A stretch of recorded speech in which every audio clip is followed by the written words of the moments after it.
Bonjour, nous nous retrouvons dans le chapitre sur les fonctions de référence en première, étude de fonctions.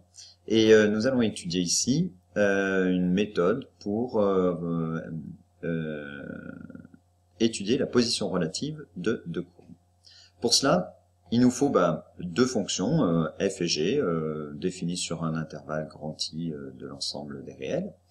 On va appeler CF et CG les représentations graphiques de ces deux fonctions. Qu'est-ce qu'on souhaite faire? On souhaite étudier la position relative de ces deux courbes. Qu'est-ce que c'est que la position relative? Eh bien, c'est dire comment l'une est située par rapport à l'autre.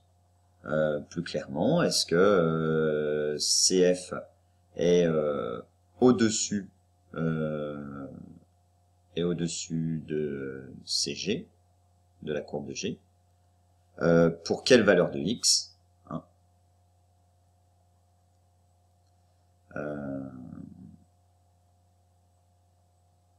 ou vice-versa. Hein, quand est-ce que CG est au-dessus, ou encore quand est-ce que CF est en dessous de CG.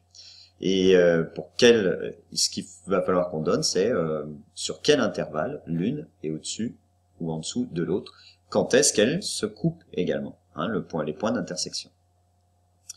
Pour cela, en fait, on va étudier des points.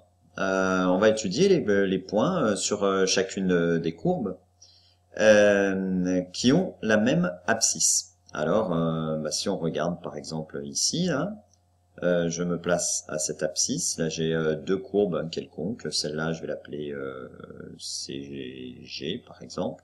Et puis celle-là, je vais l'appeler CF.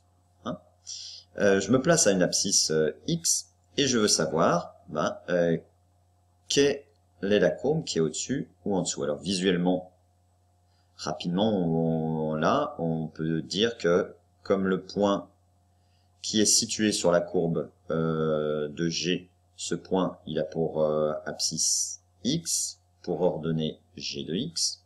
Hein. Celui qui est sur la courbe verte, là, de la fonction f, il a pour abscisse aussi X, et pour ordonnée f de X. Eh bien, comment je peux dire que le point qui est sur la courbe bleue, c'est-à-dire sur la courbe de G, est au-dessus? Je compare l'ordonnée, c'est-à-dire G de X est supérieur à f de X en ce point-là. Alors évidemment, il va falloir faire ça pour tous les points des deux courbes sur l'intervalle sur lequel on se situe. Alors pour savoir lequel est le plus grand d'une manière générale, eh bien, qu'est-ce qu'on va faire? On va étudier la différence entre ces deux nombres. Hein, je vais étudier la différence f de x moins g de x. Si cette différence est positive, ça veut dire que f de x, le nombre f de x est plus grand que le nombre g de x, hein, en x. Si c'est négatif, ça veut dire que c'est le nombre g de x qui est plus grand que le nombre f de x. Et donc, si c'est positif, ça veut dire que la courbe de f est au-dessus, pour ces valeurs de x là, est au-dessus de la courbe de g. Vice versa, si c'est négatif, ça voudra dire que la courbe de g est au-dessus de la courbe de f. Donc ici, clairement, si je faisais le calcul, je devrais trouver que sur l'intervalle, eh bien, si je regarde, elle se coupe là, hein, je vais l'appeler petit a, là je vais l'appeler petit b. Alors petit a c'est environ 0,2 à peu près. Petit b c'est 2, on va dire 0,5, 1, voilà. Et bien sur l'intervalle AB, je vais avoir f de x moins g de x inférieur à 0. Alors inférieur ou égal si je ferme l'intervalle AB et inférieur strict si j'ouvre l'intervalle AB. Donc voilà la méthode, hein, c'est celle que j'ai écrite ici. Donc on va étudier d'une manière générale, chaque fois qu'on dit étudie la position relative de f et g ou des deux courbes, etc. Il va falloir que tu fasses tu vas calculer la différence f de x moins g de x, ou g de x moins f de x, hein, peu importe, mais d'une manière générale, on l'écrit f de x moins g de x, sur l'intervalle sur lequel elles sont définies. Tu fais le calcul évidemment avec x, hein, tu vas pas remplacer une infinité de nombres, et puis ça va te revenir à effectuer une étude de signes, donc avec tableau de signes, etc., ou comparaison des nombres, enfin... étude de signes comme on voit en seconde ou en première, hein, sur le second degré, etc. Et donc si le signe de cette différence est positif, ben, la courbe de f est strictement au-dessus de CG. Si c'est négatif, alors c'est le contraire, elle est en dessous. Et quand c'est égal à 0, ben, en fait ce sont les abscisses, on aura trouvé les points d'intersection entre les courbes, mais par contre on n'aura pas si on résout uniquement égal à 0, on connaît juste les points d'intersection. On ne connaît pas le signe de f de x moins g de x. Donc d'une manière générale, il vaut même mieux ici résoudre f de x moins g de x supérieur ou égal à 0. Chercher quand est-ce que c'est positif et nul, ou nul. Et puis on aura par défaut quand est-ce que c'est négatif. Voilà. On va voir ça maintenant sur un petit exemple. Bon, j'ai dit petit exemple sur un exemple tout court, hein. Petit parce que tu vas voir que l'étude du signe va pas être très longue. On te donne deux fonctions, et CF et CG, leur courbe représentative. Alors f de x, moins 4x2 plus 15x moins 6, un polynôme du second degré, et g de x, 2x plus 3, une fonction affine, c'est-à-dire une droite. On te demande d'étudier la position relative des deux courbes représentatives de ces deux fonctions, c'est-à-dire CF et CG. Eh bien, on va faire ce qu'on a dit, c'est-à-dire qu'on va étudier le signe de la différence, f de x moins g de x. Pour ça, il faut faire le calcul. Alors vas-y, fais-le, dis-moi ce que... et dis-moi, enfin, par la pensée, ou écris-le, vérifie ce que ça donne. Mets sur pause et vas-y. Alors on vérifie ensemble que je ne me sois pas trompé, quand même. Moins 4x2 plus 15x moins 6, moins 2x plus 3, donc moins 4x2 plus 15x moins 2x, ça fait plus 13x, et moins 6 moins 3, moins 9. Voilà, on trouve quoi?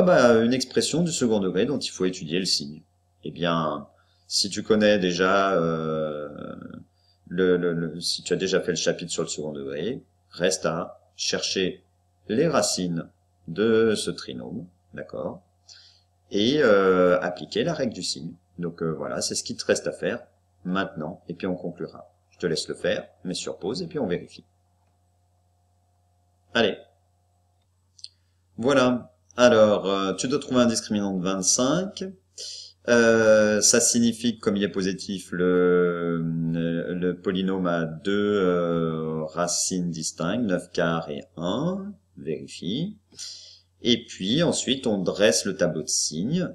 Le signe de ce trinôme du second degré et du signe de A qui est égal à moins 4 à l'extérieur des racines. On fait notre tableau de signes. Donc moins à l'extérieur des racines, plus. Ce qui signifie que la différence f de x moins g de x est positive entre x égale 1 et x égale 5 quarts. 5 quarts, eh bien, 5 quarts, tiens, je croyais que c'était 9 quarts.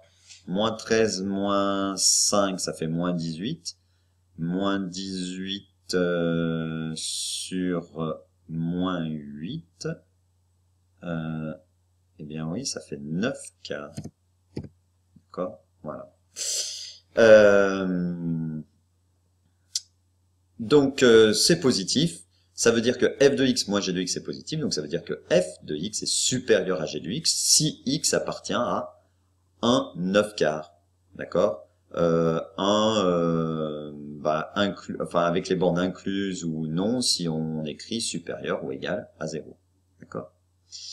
Et donc ensuite on conclut par deux petites phrases. On conclut par donc une petite phrase ou deux petites phrases qui sont celles-ci. Comme f de x moins g de x est inférieur ou égal à 0 si x appartient à moins l'infini 1, union 9 quarts plus l'infini fermé. Fermé en 1 et en 9 quarts, hein, pas en moins l'infini et en plus l'infini. alors la courbe CF est en dessous de la courbe CG pour tout x dans ce même intervalle.